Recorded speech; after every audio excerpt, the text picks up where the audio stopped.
ताजमहल भारत का सबसे मशहूर स्मारक है। भारत में सफर करती हमारी टीम ने वो भव्य किले और शानदार महल खोज निकाले हैं, जिनके कारण ताजमहल बन सका। ये एक अद्भुत निशानी है प्यार की, जो शाहजहां ने अपनी पत्नी मुमताज के लिए बनवाई थी। उन्होंने गर्म हिंदुस्तानी मैदानों में एक पत्थर का बागीचा बनवा दिया था। शाहजहां के इस स्मारक के बारे में आज तक कई कहानियां हैं, जिनमें काले ताज की कहानी अभी तक मशहूर है। शाहजहां असल में यमुना आधुनिक रिसर्च इस्तेमाल करके अद्भुत इमारतों और बागीचों का एक नेटवर्क बनाएंगे, जो पहले से भी ज्यादा शानदार होगा। एक ऐसी दुनिया जो शाहजहां को भी नसीब नहीं हुई थी, लेकिन जो आज भी लोगों को चकाचौंध कर सके। ये ताजमहल की खोई हुई दुनिया है। भारत सन 1631। मुगल बादशाह शाहजहां अपनी बेगम मुमताज महल की मौत का मातम मना रहे थे। उनका दिल सिर्फ आर्किटेक्चर की दुनिया में लगता था और उनका परफेक्शन के लिए जुनून आजीवन बरकरार रहा। शांत जमुना नदी के एकांत तट पर उन्होंने शानदार मकबरे ताजमहल की नींव डाली। बीती 3 सदियों में उनकी प्रजा ने ऐसा साम्राज्य बनाया जो लगभग पूरे भारत में फैला हुआ है। हालांकि वो खुद मुसलमान थे, लेकिन उनकी प्रजा हिंदू थी और उन्होंने अपनी तमाम दौलत अपने इस ख्वाब को पूरा करने में लगा दी। जिन हिंदू कारीगरों पर वो राज करते थे, वो अपने पत्थर तराशने के हुनर के लिए मशहूर थे। वो कुछ अनोखा बना रहे थे। इस योजना का पैमाना इतना विशाल था कि जमीन पर पूरा शहर उभर आया। उसमें निर्माण के 20 साल तक 20,000 मजदूर रहते थे। आज इसकी कीमत $20 करोड़ से ज्यादा ही होगी। लेकिन ताजमहल का एक ही उपयोग था, एक बेगम की कब्र। इसकी सबसे जबरदस्त विशेषता है इसका पत्थर। इसकी ऊंचाई इसकी चौड़ाई और गहराई के बराबर है। 20 मंजिला इमारत जितनी बड़ी, तकरीबन 115 फुट की। ये अमर प्रेम की निशानी है, लेकिन ये बेलगाम चाहत का सबूत भी है। एक शख्स का अहम। इस स्मारक का ऊंचा ओहदा ये बात छिपा लेता है कि ताज के कई असली निर्माण और बागीचों को वक्त ने निगल लिया है।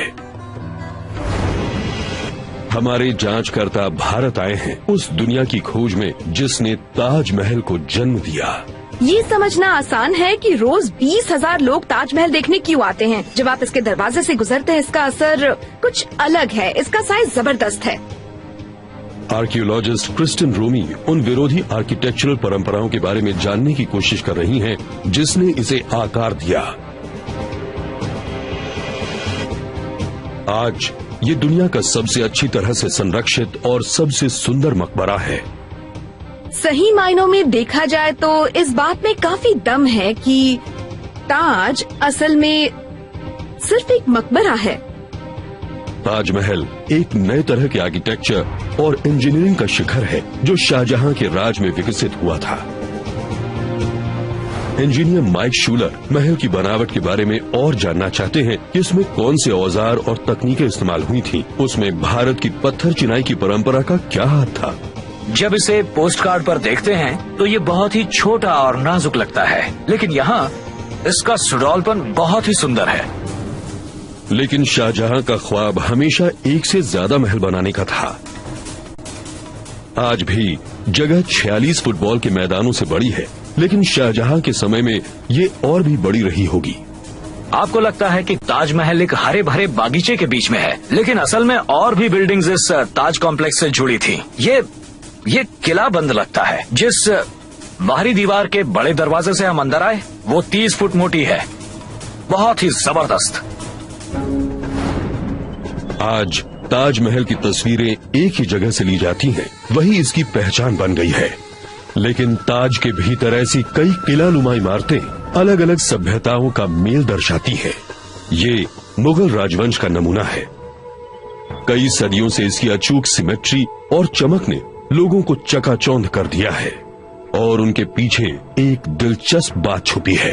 हजारों टूरिस्ट जो यहाँ रोज आते हैं वो ये नहीं जानते कि वो जो देख रहे हैं वो ताजमहल का पिछला हिस्सा है। दरअसल शाही दरवाजा उत्तर में है, नदी के किनारे। मुगल काल में नदी ही मुख्य रास्ता थी जो सारी शाही इमारतों को जोड़ती थी। और आज ज्यादातर टूरिस्ट ताज को वैसे नहीं देख पाते जैसा कि मुगल बादशाह ने चाहा था। शाहजहां और उनके शाही मेहमान तट पर बने चबूतरे से आते थे, जिसे बढ़ती नदी ने बहुत पहले ही नष्ट कर दिया। वो दरअसल नाव पर सवार होकर आते। अच्छा, ये हाईवे था, हाईवे उस जमाने का हाईवे। वो उसका इस्तेमाल खोजबीन। Doctor Imran Dylan Taj Mahal conservation project के हेड हैं। उन्होंने माइक को बताया कि कॉम्प्लेक्स को कैसे देखने के लिए बनाया गया था। और ये बिल्डिंग का मेन हिस्सा है, सामने का हिस्सा। यही वजह है कि आप देख सकते हैं इसे खूबसूरत जड़ाऊ काम और फूल पत्ती की नक्काशी से सजाया गया है। सुंदर सजावट है इसकी, बहुत खूब। ये जड़ाऊ काम शाहजहां के समय में चालाकी से छिपाया गया था। ये सिर्फ शाही आंखों के लिए था। उनका ख्वाब पूरा करने के लिए ये जगह बहुत अहम थी, लेकिन नदी किनारे कुछ भी बनाना शाही इंजीनियरों के लिए मुश्किल काम था। सरकती और रेतीली जमीन पर नींव खड़ी करना आसान नहीं था। उन्हें खोदने के बाद वो तुरंत फिर से भर जाती थीं। इंजीनियरों को यहाँ एक भव्य महल खड़ा करना था, इसलिए उन्हें एक अनोखा उपाय निकालना पड़ा।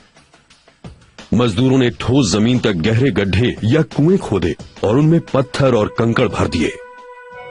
ये नींव कितनी गहरी है? ये आज की जमीन से 15-20 फुट गहरी है। सच कहें तो नींव बहुत ही गहरी बनाई गई थी। तो ये पानी निकालने वाले कुएं की तरह नहीं है, बल्कि धरती में ऐसे खुदाई की गई थी जैसे अक्सर कुएं बनाते वक्त की जाती है, पर उसमें पत्थर, गारा, लोहा और ऐसी कई सारी चीजें भरी गई थीं, नींव को एक तरह से ज्यादा तगड़ा और सहनशील बनाने के लिए। हाँ, बिल्कुल ठीक। आज ताजमहल साबुत नहीं दिखता, संगमरमर फीका हो गया है। इधर उधर खाली जगहें खोए पत्थर की याद दिलाती हैं। ये प्रदूषण और साल भर लाखों टूरिस्ट की चहल पहल के असर हैं। कभी कभी तो एक दिन में 30,000 लोग यहाँ आते हैं। इसलिए ताजमहल के संरक्षण का काम अपने आप में बड़ा भारी है। माइक के लिए ये अनोखा अवसर है इसको बनाने वाली प्राचीन कलाओं को खुद देखने का। जबरदस्त, ये बहुत ही खूबसूरत है। देखने से लगता है, लेकिन ताजमहल संगमरमर के ठोस ब्लॉक से नहीं बना है। उसे सादी ईंट से बनाया गया है और फिर उस पर संगमरमर या लाल सैंडस्टोन लगाया गया है। सैंडस्टोन के ब्लॉक कटने के बाद उन्हें सुंदर नक्काशी और मार्बल के जड़ाऊ काम से सजाया जाता है। इनमें से कई कारीगर ऐसे परिवारों से हैं जिनकी कई पीढ़ियां ताजमहल पर काम कर चुकी हैं। हम अभी मेन स्टोन यार्ड से आ रहे हैं, जहां पत्थर पर मोटा मोटा काम होता है। फिर वो इसे यहाँ लाते हैं जहां कारीगर इन पर ये बारीक फूलों के डिजाइन बनाते हैं और इसे अच्छी फिनिशिंग भी देते हैं। दरअसल इस पत्थर को मेन गेट वाली दीवार पर लगाया जाएगा जो वहां अंदर है, जहां पुराना पत्थर समय और मौसम के साथ भुरभुरा गया है। तो संरक्षण का एक हिस्सा है पत्थर पर बने पैटर्न को दर्ज करना और उसकी हूबहू नकल बनाना। ये देखने में बड़ा महीन लगता है, कला का अच्छा नमूना है, लेकिन इन्हें बहुत मामूली औजारों से बनाया गया है, जो दरअसल बहुत ही प्राचीन तरीका है। आधुनिक सुधार के नाम पर साधारण छेनी है जिसकी नोक पर सख्त स्टील है। बस बारीकियों पर गजब का ध्यान दिया गया है। संगमरमर को जड़ने के लिए पारंपरिक तौर से काटा जाता है। इसमें बहुत कारीगरी है। ओह, ये क्या है? ये धनुष की तरह दिखने वाली आरी है और ये पतले से तार से कुशलता के साथ पत्थर को काट रहे हैं। बहुत ही बारीक काम है। संगमरमर को रगड़ने की सरल तकनीक से काटा जाता है। इसमें रेत, पानी और पतली डोरी इस्तेमाल होती है। कंप्यूटर का यहाँ कोई काम नहीं। हर एक हिस्से को बड़ी मेहनत के साथ हाथ से बनाया जाता है। वाह, जरा ये देखिए, इसकी कारीगरी बिल्कुल अद्भुत है। यहाँ जो गारा इस्तेमाल होता है वो भी 300 साल पुरानी पारंपरिक विधि से बनता है। हो, ये पिछले 10 मिनट से पीस रही हैं, सारे कंकड़ों को तोड़कर महीन पाउडर बनाने के लिए। लेबोरेटरी में काफी जांच करने से पता चला कि ताज पर इस्तेमाल हुआ गारा आटे, शीरे, नींबू और संगमरमर की धूल से बना था। साथ ही साथ इसमें फलों का रस भी शामिल था। हाँ, ये पेस्ट जैसा है लेकिन बहुत महीन है, इसमें जरा भी कंकड़ नहीं। बहुत ही चिकना है, ये आपको बाजार में नहीं मिलेगा। ये बहुत खास है और कई 100 सालों से अपना काम बखूबी कर रहा है। प्राचीन तरीके से काम होता देखकर मुझे बड़ा मजा आ रहा है। 350 साल बीतने पर भी शाहजहां की विरासत मजबूत है। उस वक्त और आज भी कारीगर उनके प्रेम की यादगार की शान को बरकरार रखने के लिए मेहनत कर रहे हैं। लेकिन इसे बनाने में और लोगों का भी हाथ है। शाहजहां और उनका ताज दूसरे राजाओं और इमारतों के वंशज है। ताजमहल पर काम शुरू होने के 50 साल पहले शाहजहां के दादाजी अकबर द ग्रेट ने लाल सैंडस्टोन से एक विशाल दुर्ग बनाया था। अब गजब के महलों और अभेद्य किलों में हमारे जांचकर्ता ताजमहल का डीएनए ढूंढेंगे।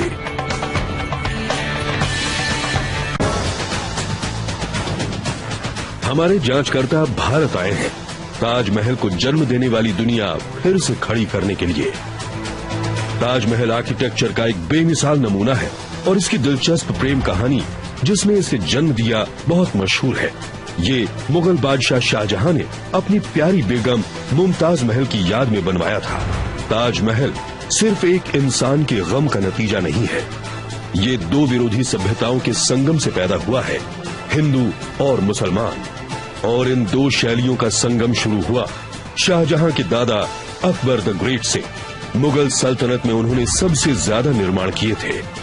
अकबर ने अपना साम्राज्य महलों और किलों से भर दिया, अपनी प्रजा को चकाचौंध करने के लिए और अपने राज की शान बघारने के लिए। आर्कियोलॉजिस्ट क्रिस्टन रोमी ताजमहल से करीब 32 किलोमीटर दक्षिण पश्चिम की दिशा में अकबर की सबसे शानदार रचना फतेहपुर सीकरी शहर जा रही हैं। इस दुर्ग की बनावट बिल्कुल नई और दूरदर्शी थी। इसका काफी असर ताजमहल की बनावट पर भी पड़ा।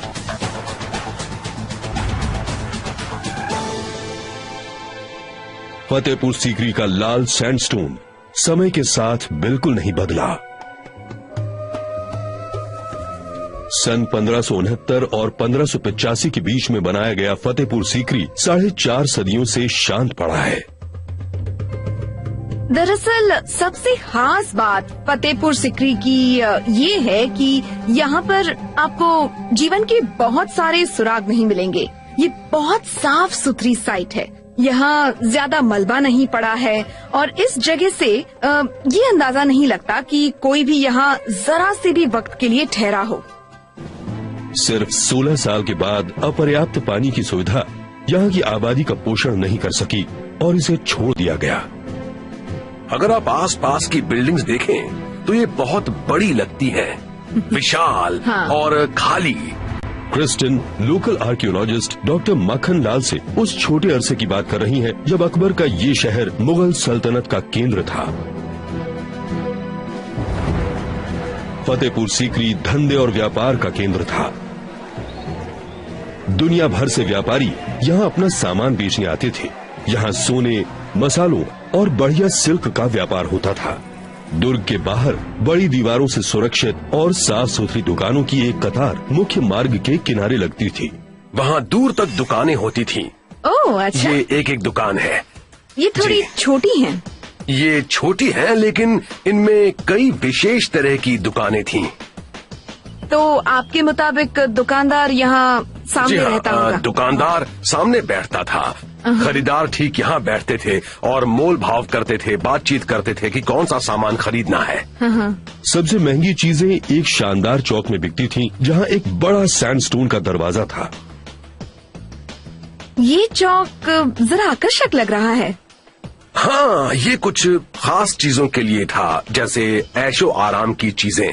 अच्छा, तो वो सस्ती फुटपाथ की दुकानें थी और ये एक तरह का मुगल जमाने का मैडिसन एवेन्यू था। जी हाँ, बिल्कुल, आप ऐसा कह सकती हैं। ये कल्पना करना खूब है कि ये जगह अपने चरम पर कैसी दिखती होगी। साम्राज्य के अलग अलग कोनों से व्यापारी आते होंगे। फतेहपुर सीकरी की बढ़िया दुकानों के हाथों से खूब दौलत गुजरती थी। ये एक फलता फूलता व्यापार केंद्र था जिसकी पहुंच यूरोप और ऑटोमन साम्राज्य तक भी थी। अकबर के आर्किटेक्ट ने अपनी प्रेरणा उन डेरों से ली जहां उनके लोगों के रहने का रिवाज था। ये लोग कभी बंजारे हुआ करते थे। ये खाली पड़े मंडप असल में तंबू थे जिनमें कपड़े की बजाय पत्थर लगा दिया गया था। और अकबर की इस शानदार रचना का गहरा असर हुआ शाहजहां पर। उन्होंने भी अपने किलों और महलों में लाल सैंडस्टोन इस्तेमाल किया। भारत की पत्थर तराशने की परंपरा दुनिया में सबसे कुशल मानी जाती है। भारत में 10वीं सदी से पहले ही पत्थर के कारीगरों ने भव्य मंदिर बनाए थे जिनको भगवान, अप्सराओं और जानवरों की असल मूर्तियों से सजाया था। जब अकबर ने फतेहपुर सीकरी की नींव डाली तब उन्हें लोकल भारतीय कारीगरों की कला का पूरा अंदाजा था। कारीगर अपनी कला आगे की पीढ़ियों को सिखा जाते थे और आज वही कुशलता जिससे शहर बना उसे संजोए रखने के काम आ रही है। क्योंकि ये तरीका नहीं बदला, माइक शूलर को ये देखने का मौका मिल रहा है कि सदियों पहले काम कैसे होता था।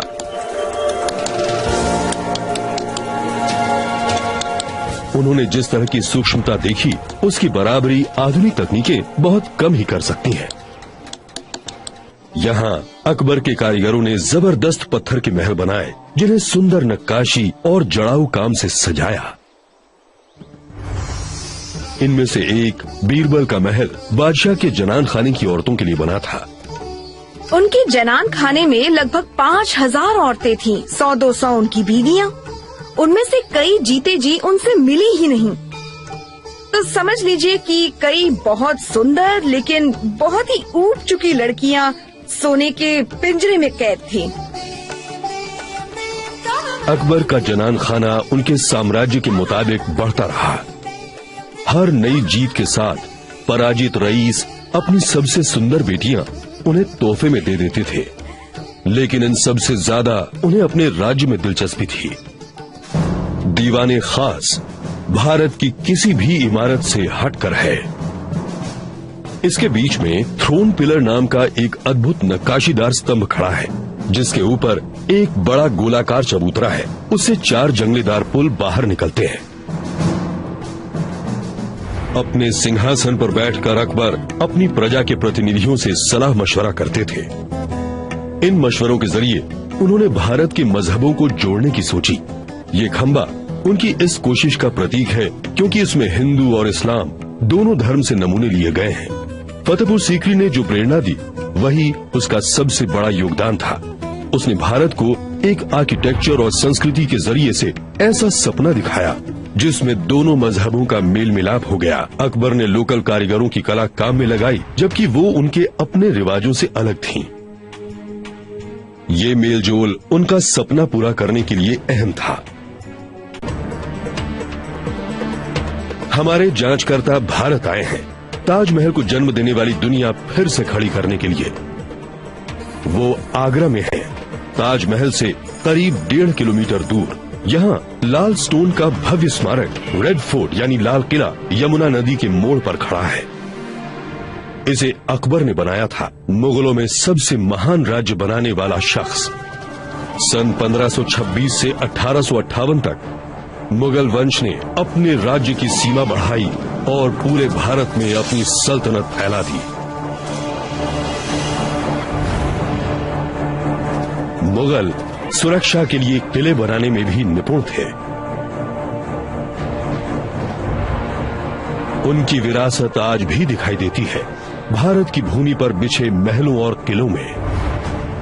आगरा का लाल किला उनके सबसे ताकतवर निर्माणों में से एक है।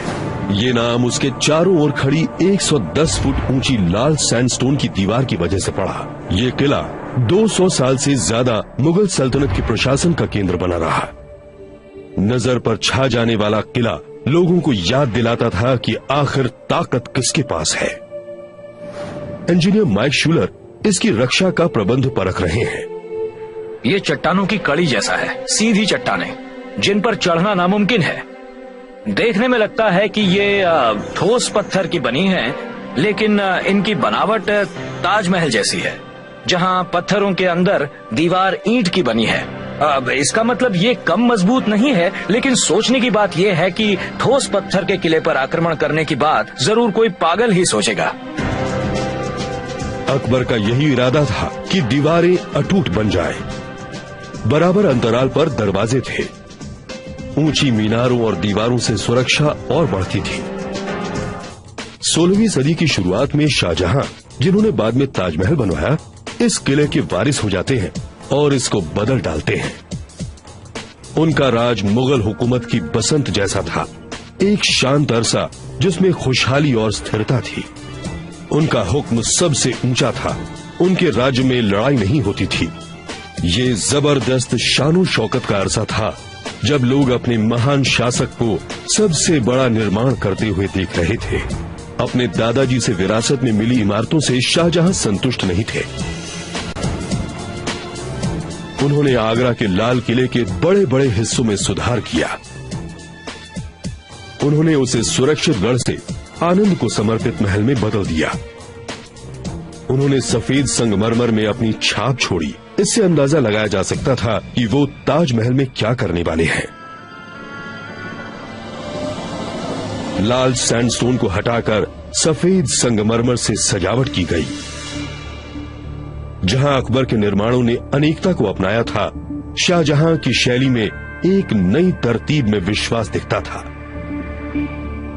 उनके निर्माणों में हिंदू और मुसलमान परंपरा अलग नहीं है, बल्कि दोनों के मिलने से कुछ बिल्कुल अनोखा पैदा हो गया।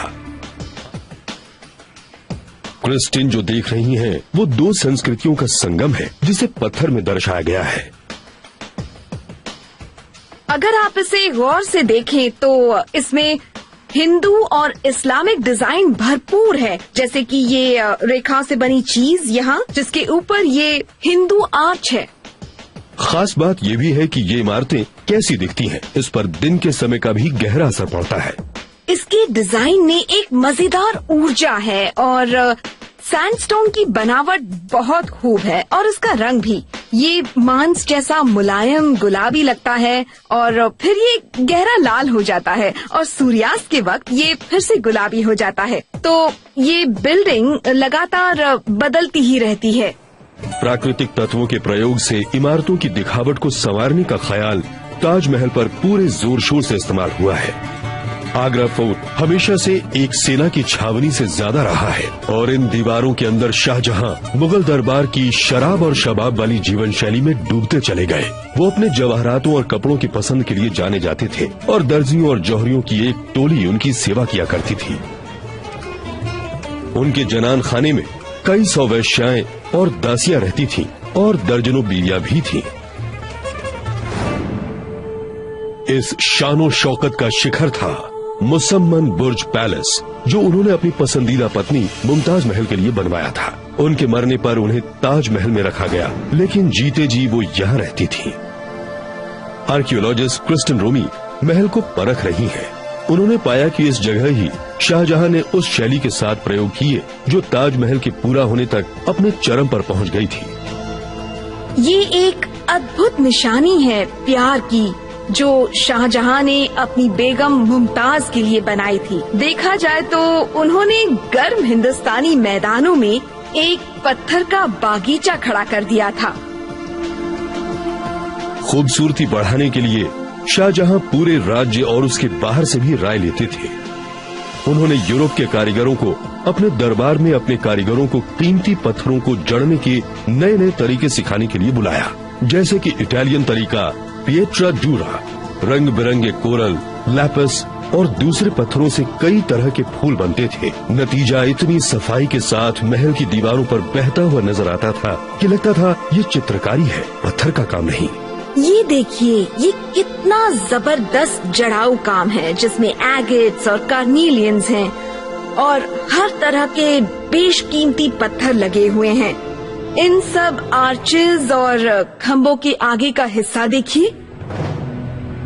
मुगल शायरी और कुरान में फूलों के विषय में कहा जाता है कि ये जन्नत के पानी से उभरते हैं। सफेद संगमरमर में जड़े फूलों के खूबसूरत डिजाइन इस्लाम के मुरीदों से वादा किए गए इनाम का प्रतीक है। आज ये महल ताजमहल के सबसे खूबसूरत नजारों में से एक पेश करता है और नसीब का फेर ऐसा है कि शाहजहां ने अपना आखिरी समय यहाँ अपने बेटे का बंदी बनकर गुजारा और यहीं से अपनी महान रचना को निहारते हुए दम तोड़ दिया। शाहजहां ने आगरा फोर्ट पर काम ताजमहल से 20 साल पहले किया था, लेकिन हमारी जांच से ये साफ है कि यहाँ पाई गई सामग्री और डिजाइन के लक्षण बाद में ताजमहल में हूबहू बनाए गए।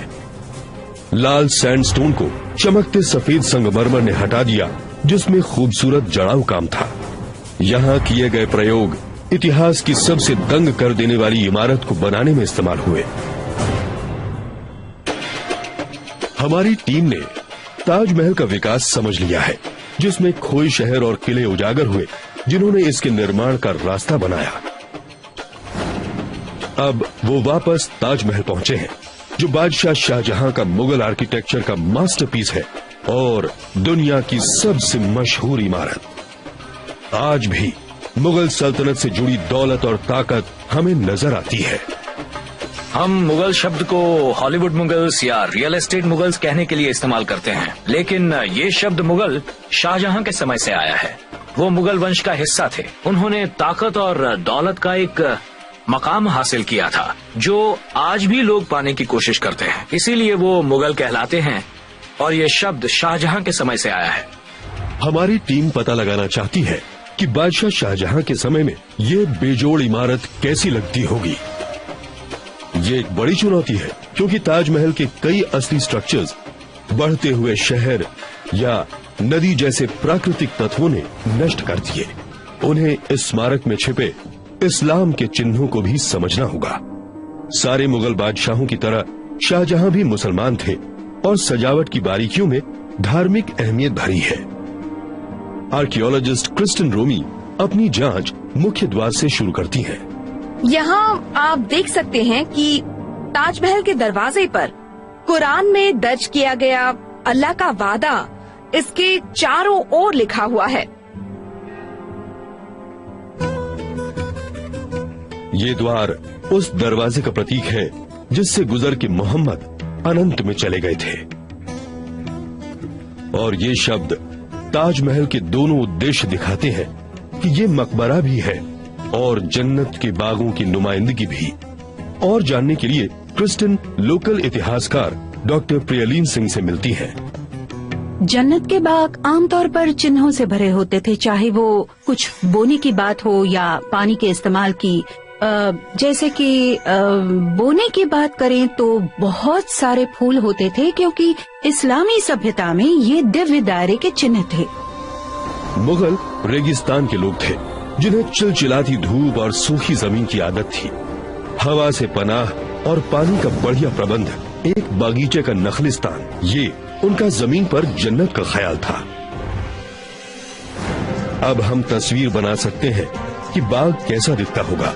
शाहजहां के समय में ये नखलिस्तान यानी ओएसिस जैसा दिखता होगा। ऐसा लगता होगा मानो ताजमहल फलों के पेड़ों के ऊपर तैर रहा है। इंजीनियर माइक शूलर जानना चाहते हैं कि ये हरे भरे जन्नत के बाग भारत की इस तपती जमीन पर कैसे उग पाए। तो यहाँ एक नाला है, और क्या इसमें नदी से पानी आता था? हाँ, पानी यहाँ से अंदर आता था और यहाँ एक पुली सिस्टम था। छेद थे जो खंभों और पहियों को संभालते थे और पानी वहाँ ऊपर खींच लिया जाता था। ये प्रबंध पानी को नदी से बाल्टियों में खींचता था। उन्हें 40 फुट ऊपर एक पानी की नहर तक बैल से चलने वाली एक चरखी के जरिए खींचा जाता था। वहां से पानी एक कुंड तक बह जाता था, फिर एक और बड़ी टंकी में ऊपर चढ़ाया जाता था। माइक मानते हैं कि उन्हें सुराग मिल गए हैं कि बड़ी पानी की टंकियां कहाँ रही होंगी। तो इन बड़ी भारी दीवारों को देखकर लग रहा है कि ये ऊपर काफी भार संभालती होंगी। हाँ, मुझे लगता है इसके ऊपर एक पानी की टंकी जरूर रही होगी। इस सिंचाई व्यवस्था की वजह से रोज हजारों गैलन पानी आ पाता था। बहुत सालों तक इसने एक सुंदर बागीचे का ओएसिस भारत की चिलचिलाती धूप में भी बनाए रखा। ये बड़ी मुसीबत का काम था। तो ऊपर खींचने के प्रबंध, खूब सारा पानी इतनी ऊंचाई तक उठाया जाना। वैसे इतनी ऊंचाई की क्या जरूरत थी? ऊंचाई की जरूरत इसलिए थी क्योंकि मुख्य बागीचे की सारी नालियों में पानी पहुंचाना था। तो पंप का इस्तेमाल करने की बजाय हम ग्रेविटी से अपना काम निकलवा रहे हैं। पानी पाइप से नीचे बहकर फव्वारों से ऊपर उछलता था। हाँ, ताजमहल अपने साफ सुथरे लॉन और सजीली सिमेट्री के साथ शांति का एक चित्र लगता है, लेकिन इन दीवारों से कुछ दूरी पर ही एक अलग दुनिया है।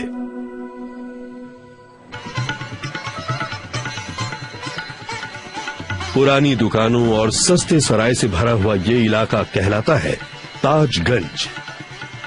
बहुत से टूरिस्ट ये नहीं जानते हैं कि ये पतली गलियां कभी ताजमहल के इलाके का जरूरी हिस्सा हुआ करती थी, जिसे कारवां सराय कहते थे।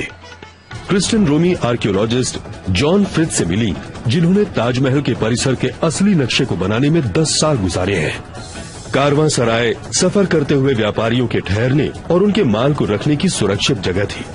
ये जगह व्यापार का केंद्र थे। शाहजहां चाहते थे कि लोग ताजमहल को देखें। वो चाहते थे कि लोग उससे प्रभावित हों। इस महल को बनाते वक्त शाहजहां मकबरे से कुछ ज्यादा बना रहे थे। ताज का परिसर शहर के अंदर एक शहर था। इन सड़कों की उथल पुथल में भी हमें शाहजहां के खोए कारवां सराय के सुराग मिल जाते हैं। आप देख सकते हैं कि इसमें 2 आर्चेस हैं और यहाँ सपाट छत है। गलियों और गलियारों से होते हुए उन्हें कुछ अस्थायी दुकानें मिली, जहाँ कभी व्यापार की हलचल रहा करती थी। जरा इसे देखिए, वाह! ये गजब की बात है कि इस तरह की जगह आज भी आगरा में छिपी हुई है। इन लोगों ने इस जगह को संभाल कर रखा है। हम देख सकते हैं कि ईव्स और ब्रैकेट्स अच्छी तरह से संजोए हैं, जो शाहजहां के समय के हैं। वाह! हाँ, बहुत बढ़िया, बहुत बढ़िया। हाँ। हमारे जांचकर्ताओं ने पाया कि ताजमहल एक विशाल परिसर था, कई समृद्ध निशानियां समेटे, जिसका कारवां सराय के व्यापारी समर्थन करते थे। अब ये जो खोज रहे हैं वो आसानी से हाथ नहीं आएगा। दुनिया की सबसे मशहूर इमारत होने के नाते ताजमहल के बारे में कई कहानियां हैं। उनमें से काले ताज की कहानी आज भी सबसे ज्यादा दिलचस्प है। तो कहानी ये है कि शाहजहां असल में एक और ताज, काला ताज, यमुना नदी के उस पार बनाना चाहते थे, जो ताजमहल के ठीक सामने होता। तो मैं नदी पार करके देखूंगा कि वहाँ मुझे क्या मिलता है। माइक शूलर पानी पर सवार होकर उस पार जा रहे हैं। क्या काले ताज के अवशेष नदी के उस पार है, अब तक अनदेखे?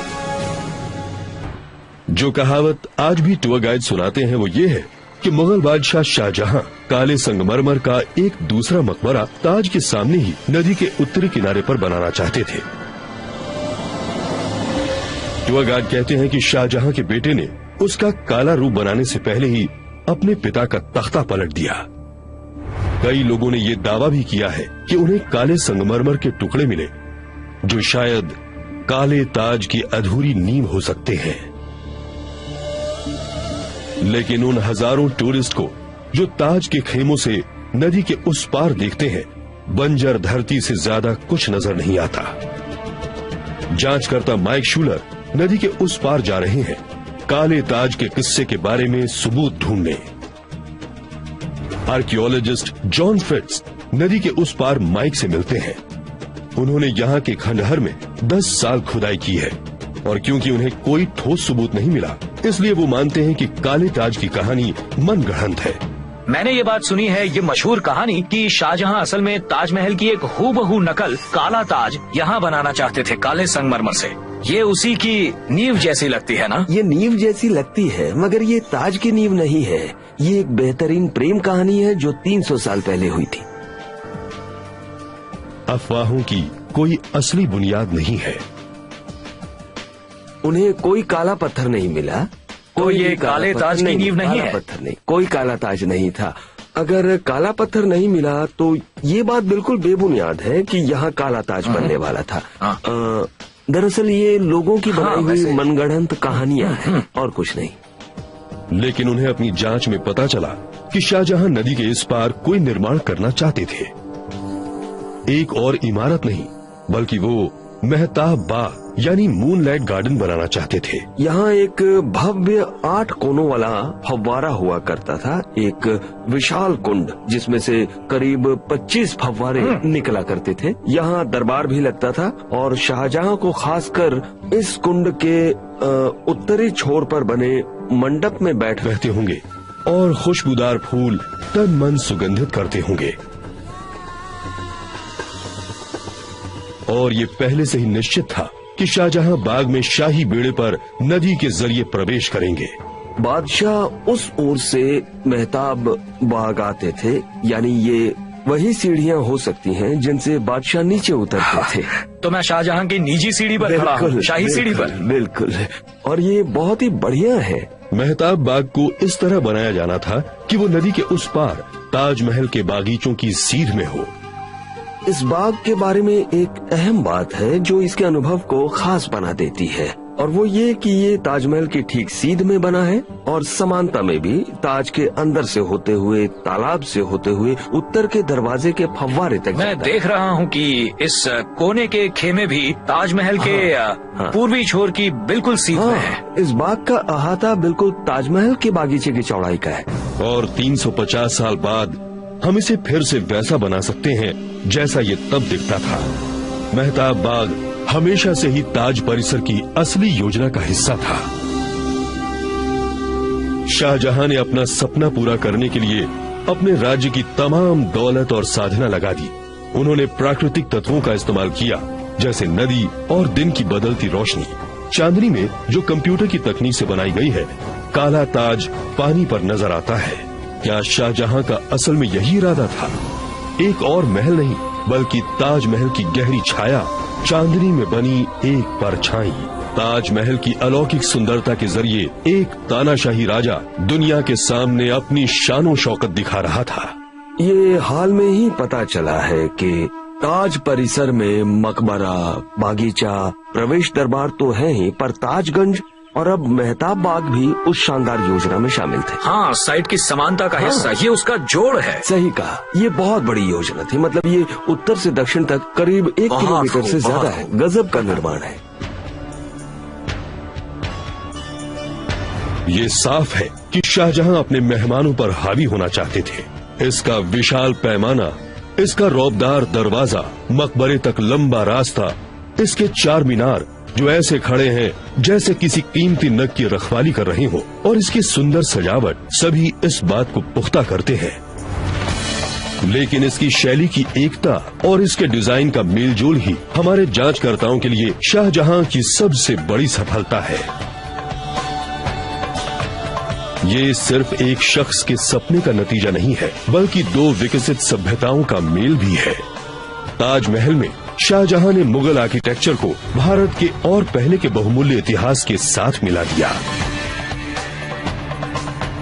शाहजहां के राज्य का तो अंत में पतन हो गया, लेकिन ताजमहल आज भी जिंदा है और इसे आज भी खूबसूरती की बेमिसाल यादगार माना जाता है। कुएं बनाते वक्त की जाती है, पर उसमें पत्थर, गारा, लोहा और ऐसी कई सारी चीजें भरी गई थीं, नींव को एक तरह से ज्यादा तगड़ा और सहनशील बनाने के लिए। हाँ, बिल्कुल ठीक। आज ताजमहल साबुत नहीं दिखता, संगमरमर फीका हो गया है। इधर उधर खाली जगहें खोए पत्थर की याद दिलाती हैं। ये प्रदूषण और साल भर लाखों टूरिस्ट की चहल पहल के असर हैं। कभी कभी तो एक दिन में 30,000 लोग यहाँ आते हैं। इसलिए ताजमहल के संरक्षण का काम अपने आप में बड़ा भारी है। माइक के लिए ये अनोखा अवसर है इसको बनाने वाली प्राचीन कलाओं को खुद देखने का। जबरदस्त, ये बहुत ही खूबसूरत है। देखने से लगता है, लेकिन ताजमहल संगमरमर के ठोस ब्लॉक से नहीं बना है। उसे सादी ईंट से बनाया गया है और फिर उस पर संगमरमर या लाल सैंडस्टोन लगाया गया है। सैंडस्टोन के ब्लॉक कटने के बाद उन्हें सुंदर नक्काशी और मार्बल के जड़ाऊ काम से सजाया जाता है। इनमें से कई कारीगर ऐसे परिवारों से हैं जिनकी कई पीढ़ियां ताजमहल पर काम कर चुकी हैं।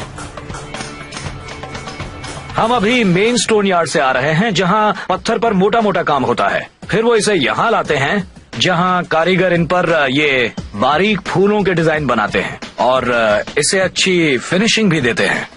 दरअसल इस पत्थर को मेन गेट वाली दीवार पर लगाया जाएगा, जो वहां अंदर है, जहां पुराना पत्थर समय और मौसम के साथ भुरभुरा गया है। तो संरक्षण का एक हिस्सा है पत्थर पर बने पैटर्न को दर्ज करना और उसकी हूबहू नकल बनाना। ये देखने में बड़ा महीन लगता है, कला का अच्छा नमूना है, लेकिन इन्हें बहुत मामूली औजारों से बनाया गया है, जो दरअसल बहुत ही प्राचीन तरीका है। आधुनिक सुधार के नाम पर साधारण छेनी है, जिसकी नोक पर सख्त स्टील है। बस बारीकियों पर गजब का ध्यान दिया गया है। संगमरमर को जड़ने के लिए पारंपरिक तौर से काटा जाता है। इसमें बहुत कारीगरी है। ओह, ये क्या है? ये धनुष की तरह दिखने वाली आरी है और ये पतले से तार से कुशलता के साथ पत्थर को काट रहे हैं।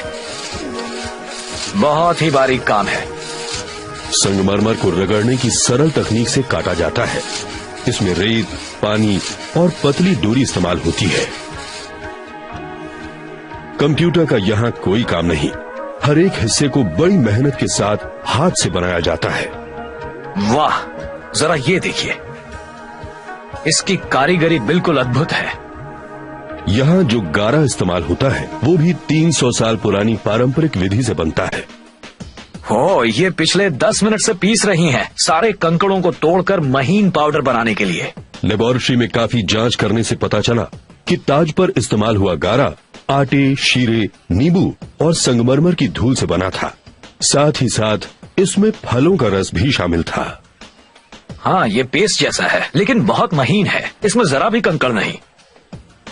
बहुत ही चिकना है। ये आपको बाजार में नहीं मिलेगा। ये बहुत खास है और कई 100 सालों से अपना काम बखूबी कर रहा है। ताजमहल भारत का सबसे मशहूर स्मारक है। भारत में सफर करती हमारी टीम ने वो भव्य किले और शानदार महल खोज निकाले हैं, जिनके कारण ताजमहल बन सका। ये एक अद्भुत निशानी है प्यार की, जो शाहजहां ने अपनी पत्नी मुमताज के लिए बनवाई थी। उन्होंने गर्म हिंदुस्तानी मैदानों में एक पत्थर का बागीचा बनवा दिया था। शाहजहां के इस स्मारक के बारे में आज तक कई कहानियां हैं, जिनमें काले ताज की कहानी अभी तक मशहूर है। शाहजहां असल में यमुना नदी के उस पार एक काला ताज बनाना चाहते थे, तो मुझे नदी पार करके देखना है कि वहाँ मुझे क्या मिलेगा। 5 सदियों बाद हम आधुनिक रिसर्च इस्तेमाल करके अद्भुत इमारतों और बागीचों का एक नेटवर्क बनाएंगे, जो पहले से भी ज्यादा शानदार होगा। एक ऐसी दुनिया जो शाहजहां को भी नसीब नहीं हुई थी, लेकिन जो आज भी लोगों को चकाचौंध कर सके। ये ताजमहल की खोई हुई दुनिया है। भारत सन 1631। मुगल बादशाह शाहजहां अपनी बेगम मुमताज महल की मौत का मातम मना रहे थे। उनका दिल सिर्फ आर्किटेक्चर की दुनिया में लगता था और उनका परफेक्शन के लिए जुनून आजीवन बरकरार रहा। शांत जमुना नदी के एकांत तट पर उन्होंने शानदार मकबरे ताजमहल की नींव डाली। बीती 3 सदियों में उनकी प्रजा ने ऐसा साम्राज्य बनाया जो लगभग पूरे भारत में फैला हुआ है। हालांकि वो खुद मुसलमान थे, लेकिन उनकी प्रजा हिंदू थी और उन्होंने अपनी तमाम दौलत अपने इस ख्वाब को पूरा करने में लगा दी। जिन हिंदू कारीगरों पर वो राज करते थे, वो अपने पत्थर तराशने के हुनर के लिए मशहूर थे। वो कुछ अनोखा बना रहे थे। इस योजना का पैमाना इतना विशाल था कि जमीन पर पूरा शहर उभर आया। उसमें निर्माण के 20 साल तक 20,000 मजदूर रहते थे। आज इसकी कीमत 20 करोड़ डॉलर से ज्यादा ही होगी, लेकिन ताजमहल का एक ही उपयोग था, एक बेगम की कब्र। इसकी सबसे जबरदस्त विशेषता है इसका पत्थर।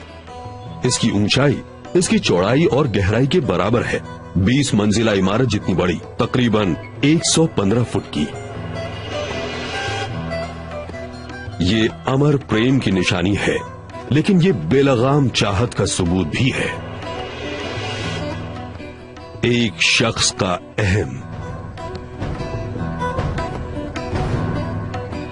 इस स्मारक का ऊंचा ओहदा ये बात छिपा लेता है कि ताज के कई असली निर्माण और बागीचों को वक्त ने निगल लिया है।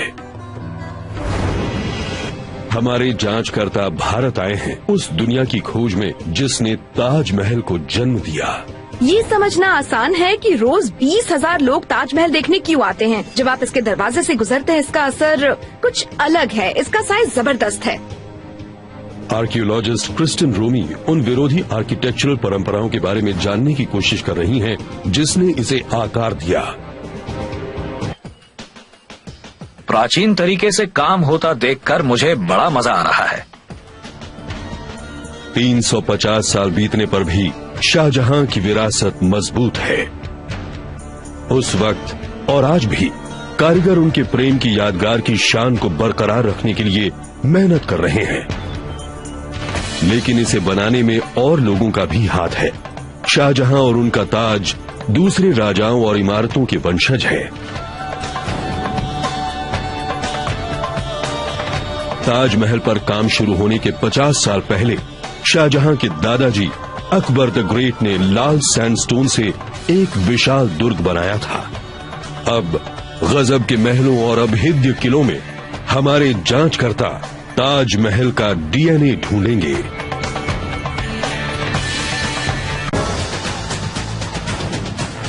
हमारे जांचकर्ता भारत आए हैं ताजमहल को जन्म देने वाली दुनिया फिर से खड़ी करने के लिए।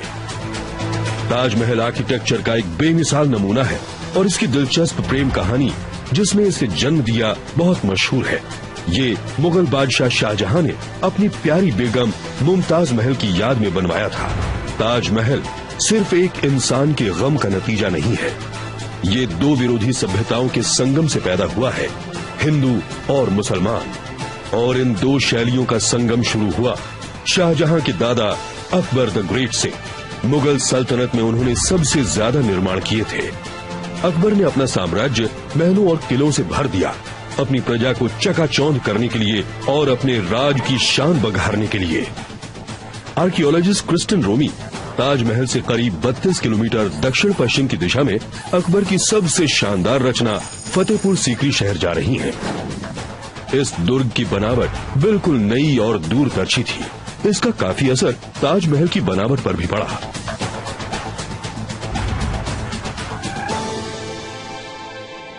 फतेहपुर सीकरी का लाल सैंडस्टोन समय के साथ बिल्कुल नहीं बदला। सन 1569 और 1585 के बीच में बनाया गया फतेहपुर सीकरी 4.5 सदियों से शांत पड़ा है। दरअसल सबसे खास बात फतेहपुर सीकरी की ये है कि यहाँ पर आपको जीवन के बहुत सारे सुराग नहीं मिलेंगे। ये बहुत साफ सुथरी साइट है।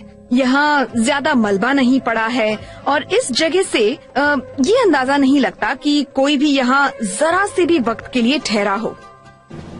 सिर्फ 16 साल के बाद अपर्याप्त पानी की सुविधा यहाँ की आबादी का पोषण नहीं कर सकी और इसे छोड़ दिया गया।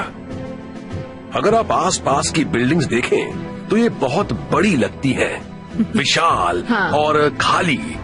क्रिस्टिन लोकल आर्कियोलॉजिस्ट डॉक्टर मक्खन लाल से उस छोटे अरसे की बात कर रही हैं जब अकबर का ये शहर मुगल सल्तनत का केंद्र था। फतेहपुर सीकरी धंधे और व्यापार का केंद्र था। दुनिया भर से व्यापारी यहाँ अपना सामान बेचने आते थे। यहाँ सोने, मसालों और बढ़िया सिल्क का व्यापार होता था। दुर्ग के बाहर बड़ी दीवारों से सुरक्षित और साफ सुथरी दुकानों की एक कतार मुख्य मार्ग के किनारे लगती थी। वहाँ दूर तक दुकानें होती थीं। ओह अच्छा। ये एक दुकान है। ये थोड़ी जी। छोटी हैं। ये छोटी है लेकिन इनमें कई विशेष तरह की दुकानें थीं। तो आपके मुताबिक दुकानदार यहाँ जी सामने हाँ, रहता होगा। दुकानदार सामने बैठता था। खरीदार ठीक यहाँ बैठते थे और मोल भाव करते थे, बातचीत करते थे कि कौन सा सामान खरीदना है। सबसे महंगी चीजें एक शानदार चौक में बिकती थीं, जहाँ एक बड़ा सैंडस्टोन का दरवाजा था।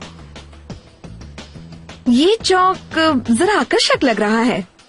हाँ, ये कुछ खास चीजों के लिए था, जैसे ऐशो आराम की चीजें। अच्छा, तो वो सस्ती फुटपाथ की दुकानें थीं और ये एक तरह का मुगल जमाने का मैडिसन एवेन्यू था। जी हाँ, बिल्कुल, आप ऐसा कह सकती हैं। ये कल्पना करना खूब है कि ये जगह अपने चरम पर कैसी दिखती होगी। साम्राज्य के अलग अलग कोनों से व्यापारी आते होंगे। फतेहपुर सीकरी की बढ़िया दुकानों के हाथों से खूब दौलत गुजरती थी। ये एक फलता फूलता व्यापार केंद्र था, जिसकी पहुंच यूरोप और ऑटोमन साम्राज्य तक भी थी। अकबर के आर्किटेक्ट ने अपनी प्रेरणा उन डेरों से ली, जहां उनके लोगों के रहने का रिवाज था। ये लोग कभी बंजारे हुआ करते थे। ये खाली पड़े मंडप असल में तंबू थे, जिनमें कपड़े की बजाय पत्थर लगा दिया गया था। और अकबर की इस शानदार रचना का गहरा असर हुआ शाहजहां पर। उन्होंने भी अपने किलों और महलों में लाल सैंडस्टोन इस्तेमाल किया। भारत की पत्थर तराशने की परंपरा दुनिया में सबसे कुशल मानी जाती है। भारत में 10वीं सदी से पहले ही पत्थर के कारीगरों ने भव्य मंदिर बनाए थे, जिनको भगवान, अप्सराओं और जानवरों की असल मूर्तियों से सजाया था। जब अकबर ने फतेहपुर सीकरी की नींव डाली, तब उन्हें लोकल भारतीय कारीगरों की कला का पूरा अंदाजा था। कारीगर अपनी कला आगे की पीढ़ियों को सिखा जाते थे। और आज वही कुशलता जिससे शहर बना, उसे संजोए रखने के काम आ रही है। क्योंकि ये तरीका नहीं बदला, माइक शूलर को ये देखने का मौका मिल रहा है कि सदियों पहले काम कैसे होता था।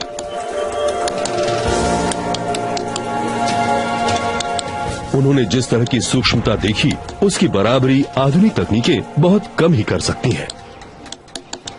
यहाँ अकबर के कारीगरों ने जबरदस्त पत्थर के महल बनाए, जिन्हें सुंदर नक्काशी और जड़ाऊ काम से सजाया। इनमें से एक बीरबल का महल बादशाह के जनान खाने की औरतों के लिए बना था। उनके जनान खाने में लगभग 5000 औरतें थीं, 100-200 उनकी बीवियां। उनमें से कई जीते जी उनसे मिली ही नहीं। तो समझ लीजिए कि कई बहुत सुंदर लेकिन बहुत ही ऊब चुकी लड़कियां सोने के पिंजरे में कैद थीं। अकबर का जनान खाना उनके साम्राज्य के मुताबिक बढ़ता रहा। हर नई जीत के साथ पराजित रईस अपनी सबसे सुंदर बेटियां उन्हें तोहफे में दे देते थे, लेकिन इन सबसे ज्यादा उन्हें अपने राज्य में दिलचस्पी थी। दीवाने खास भारत की किसी भी इमारत से हटकर है। आज ये दुनिया का सबसे अच्छी तरह से संरक्षित और सबसे सुंदर मकबरा है। सही मायनों में देखा जाए तो इस बात में काफी दम है कि ताज असल में सिर्फ एक मकबरा है। ताजमहल एक नए तरह के आर्किटेक्चर और इंजीनियरिंग का शिखर है, जो शाहजहां के राज में विकसित हुआ था। इंजीनियर माइक शूलर महल की बनावट के बारे में और जानना चाहते हैं कि इसमें कौन से औजार और तकनीकें इस्तेमाल हुई थीं। उसमें भारत की पत्थर चिनाई की परंपरा का क्या हाथ था। जब इसे पोस्ट कार्ड पर देखते हैं तो ये बहुत ही छोटा और नाजुक लगता है, लेकिन यहाँ इसका सुडौलपन बहुत ही सुंदर है। लेकिन शाहजहां का ख्वाब हमेशा एक से ज्यादा महल बनाने का था। आज भी जगह 46 फुटबॉल के मैदानों से बड़ी है, लेकिन शाहजहां के समय में ये और भी बड़ी रही होगी। आपको लगता है कि ताजमहल एक हरे भरे बागीचे के बीच में है, लेकिन असल में और भी बिल्डिंग्स इस ताज कॉम्प्लेक्स से जुड़ी थी। ये किला बंद लगता है। जिस बाहरी दीवार के बड़े दरवाजे से हम अंदर आए, वो 30 फुट मोटी है, बहुत ही जबरदस्त। आज ताजमहल की तस्वीरें एक ही जगह से ली जाती हैं, वही इसकी पहचान बन गई है। लेकिन ताज के भीतर ऐसी कई किलानुमा इमारतें अलग अलग सभ्यताओं का मेल दर्शाती हैं। ये मुगल राजवंश का नमूना है। कई सदियों से इसकी अचूक सिमेट्री और चमक ने लोगों को चकाचौंध कर दिया है। और उनके पीछे एक दिलचस्प बात छुपी है।